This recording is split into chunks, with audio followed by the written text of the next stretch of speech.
کئی نشانی ہے محمد صلی اللہ علیہ وسلم کی, کئی بار محمد صلی اللہ علیہ وسلم کا ذکر ہے. کم از کم 100 حوالے تو میں دے سکتا ہوں جس میں محمد صلی اللہ علیہ وسلم کا ذکر ہے. اگر آپ پڑھیں گے بھوشیہ پرانا پرو 3 کھنڈ 3 ادھیے 3 شلوکاس 5 سے 8, اس میں کہا گیا ہے کہ محمد صلی اللہ علیہ وسلم آئیں گے اور وہ ایک فارینر رہیں گے اور وہ ڈیزرٹ سے آئیں گے. لکھا ہے بھوشیہ پرانا میں پرو 3 کھنڈ 3 ادھیے 3 شلوکا 10 سے 27 میں محمد صلی اللہ علیہ وسلم کا ذکر ہے. اگر آپ پڑھیں گے کنٹپ سکتاس اتھروا وید کتاب نمبر 20 چیپٹر نمبر 127 شلوک نمبر 1 سے 14, اس میں محمد صلی اللہ علیہ وسلم کا ذکر ہے. محمد صلی اللہ علیہ وسلم کا ذکر کئی جگہ وید کے اندر ہے, کئی جگہ پرانا میں ہے. تو اگر آپ بھگوت گیتا کو لیتے ہیں, پرانا کو لیتے, کلکی پرانا کو لیتے اور ایک مانتے ہیں, تو سارے یہ شلوکا کہہ رہے ہیں کہ آخری پیغمبر آنے والے محمد صلی اللہ علیہ وسلم ہیں اور ہمیں محمد صلی اللہ علیہ وسلم ماننا چاہیے. بھائی صاحب جی بھگوت گیتا مانتے ہیں آپ؟ دیکھیے, میں مانتا کسی کو نہیں ہوں. میں ترک کے بودھک استر پر جو میرا لاجک ایکسپٹ کرتا ہے اسی کو میں مانتا ہوں. لیکن آپ نے بھگوت گیتا کا حوالہ دیے کیا نہیں؟ نہیں, ماننا کا مطلب وہ آنکھ بند کا ماننا, میں آنکھ کھول کر مانتا ہوں. تو آنکھ کھول کے آپ مانتے کیا نہیں بھگوت گیتا کو؟ بالکل مانتا ہوں. جو تو ماننے بھگوت گیتا میں لکھا ہے جو آنے والے آخری اوتار جو پرانا کلکی پرانا میں لکھا ہوا ہے کلکی اوتار, اس میں مانتے ہیں آپ؟ یہ قرآن کی بات نہیں کر سکوں گا چونکہ قرآن کی بات نہیں, پرانا کلکی پرانا قرآن میں کر رہا ہوں چونکہ قرآن. ہاں. قرآن کے بارے میں پران کار کا جو کہنا ہے کہ اشٹادش بیاسس بچنم دوے پاپائے پر پیڑنم پنیائے پر ہتنم. اسی طرح کا ہے کہ 18 پران کا ادیش ہے کہ دوسرے کو کشٹ دینا پاپ ہے اور دوسرے کا بھلائی کرنا پنیہ ہے. میں نے کب بولا کہ دوسرے کو کشٹ دو اور دوسرے کے بھلائی مت کرو؟ میں کہہ رہا ہوں اس آدھار پر میں قرآن میں لکھے لگا دوسرے کو کشٹ دو, قرآن میں بھی لکھے دوسرے کو کشٹ مت دو, قرآن میں بھی لکھے دوسرے کی مدد کرو. تو اس کے اوپر بحث نہیں ہو رہی ہے, بحث ہو رہی ہے کلکی پرانا پہ, کلکی اوتار پہ. آپ آخری پیغمبر میں مانتے ہیں کہ نہیں یہ میں پوچھ رہا ہوں. مجھے کلکی پران کا دین نہیں ہے, کلکی پران کا دین نہیں ہے ڈاکٹر صاحب, مجھے کلکی پران کا دین نہیں ہے. تو آپ اگر بدھی کے اوپر آپ مانتے تو میری یہ آپ سے التجا رہیں گی کہ کلکی پرانا پڑھو اور یہ جانچ پڑتال کرو کہ کلکی اوتار کون ہے اور کلکی اوتار کی تحقیق کرو. آپ انشاءاللہ محمد صلی اللہ علیہ وسلم میں مانیں گے. تو میری آپ سے التجا ہے کہ آپ اس پہ تحقیق کرو کہ آخری اوتار کون ہے اور انشاءاللہ آپ کو ہدایت دیں گے اللہ تعالیٰ. ڈاکٹر صاحب ایک ریکویسٹ ہے آپ سے, میرے ایک بھائی کو دوسرا سوال پوچھنے کے لیے دیا, ایک چھوٹا سا سوال پوچھ سکتا ہوں؟ ایک چھوٹا ویری کیجئے. مسلمان لوگوں کو جب کوئی ہندو ملتا ہے تو بولتے ہیں اس کا آداب ہے, لیکن کسی مسلمان کو بولتے ہیں السلام علیکم.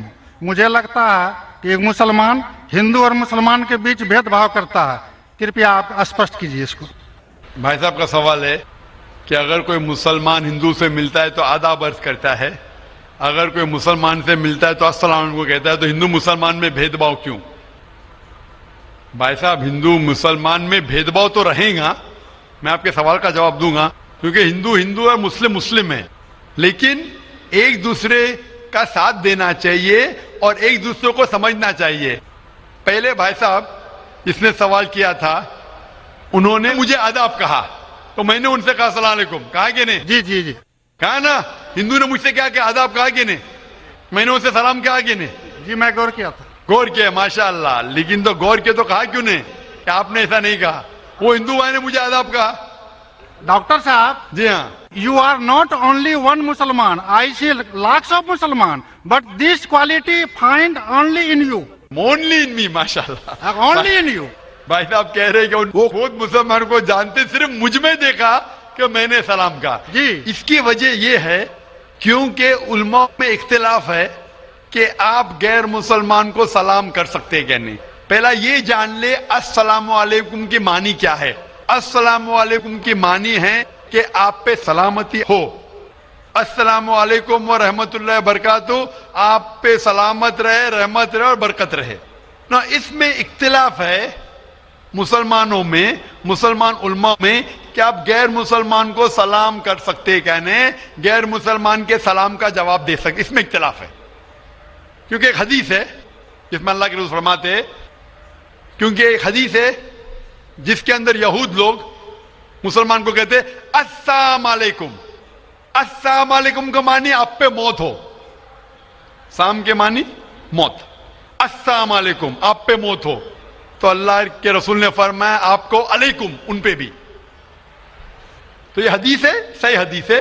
یہود لوگ کہتے تھے مسلمان کو چھیڑنے کے لیے السلام علیکم آپ پہ موت ہو، تو اللہ کے رسول نے فرمایا آپ کو علیکم آپ پہ بھی ہو. تو اس کی وجہ سے اختلاف. اور کئی حدیثیں ہیں، میں زیادہ بحث میں نہیں جانا چاہوں گا، لیکن یہ کہنا چاہوں گا کہ کچھ علماء یہ بھی کہتے ہیں کہ آپ السلام علیکم کہہ سکتے، کیونکہ قرآن مجید کی ایک آیت ہے سورہ نساء میں، سورہ نمبر 4 آیت نمبر 86 اس میں کہا ہے اگر کوئی آپ کو گریٹ کرتا ہے، اگر کوئی گریٹ کرتا ہے تو آپ اور بہترین طریقے سے گریٹ کرو.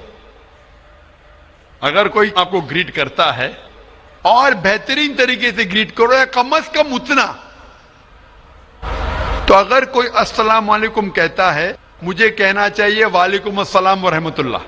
اگر کوئی کہتا ہے السلام علیکم ورحمۃ اللہ، مجھے کہنا چاہیے وعلیکم السلام ورحمۃ اللہ وبرکاتہ، یا کم از کم اتنا. یہ ضروری ہے. تو اسی لیے اگر کوئی مسلمان مجھ سے آداب کرے تو آداب سے بہتر کیا ہے السلام علیکم. اور اللہ کے رسول کے لیے کہا گیا محمد صلی اللہ علیہ وسلم کے لیے، اللہ فرماتے ہیں جو میں نے تقریر میں بیان کیا سورہ انبیاء میں سورہ نمبر 21 آیت نمبر 107 میں، وما ارسلناک الا رحمت للعالمین، کہ ہم نے محمد صلی اللہ علیہ وسلم کو نہیں بھیجا لیکن رحمت بنا کے سارے انسانوں کے لیے، سارے عالم کے لیے. تو جب محمد صلی اللہ علیہ وسلم سارے انسانوں کے لیے رحمت بن سکتے تو کیا میں السلام علیکم ورحمۃ اللہ نہیں کہہ سکتا ہوں؟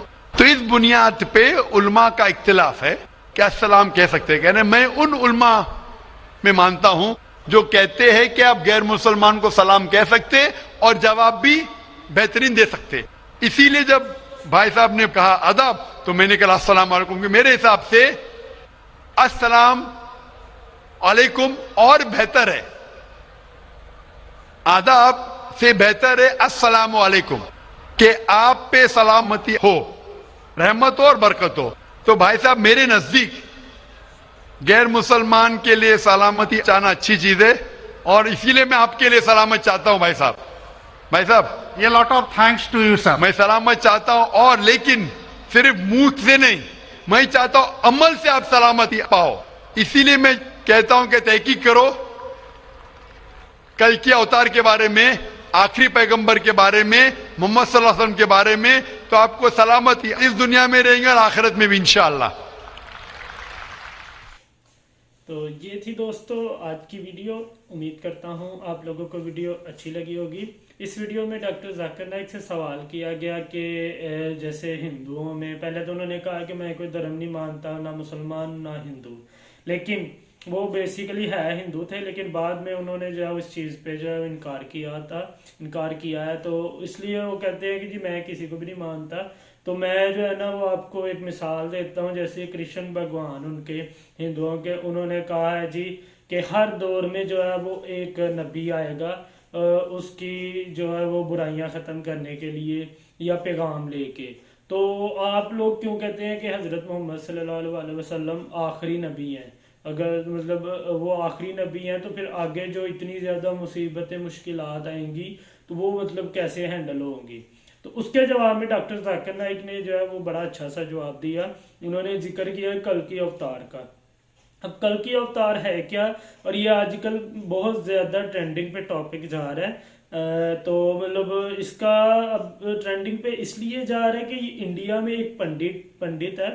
ریسنٹلی اس نے ابھی ود ان منتھ یا 2 منتھ کے اندر انہوں نے اس نے ایک کتاب نکالی ہے. انہوں نے مطلب واضح بھی کیا سوشل میڈیا پہ، لوگ یہ بھی کہہ رہے ہیں کہ اگر یہ کتاب کسی مسلمان نے نکالی ہوتی انڈیا میں تو ابھی تک اس کا قتل ہو جانا تھا. لیکن یہ کتاب جو ہے ایک پنڈت نے، اور کافی زیادہ فیمس وہ پنڈت ہے، انہوں نے وہ نکال لیا. اور اس میں انہوں نے کل کی اوتار کو لکھا ہوا ہے کہ اس کل کی اوتار کے بارے میں جو کچھ بھی وید میں لکھا ہوا ہے وہ سارا کچھ حضور اکرم صلی اللہ علیہ وسلم کے بارے میں لکھا گیا ہے.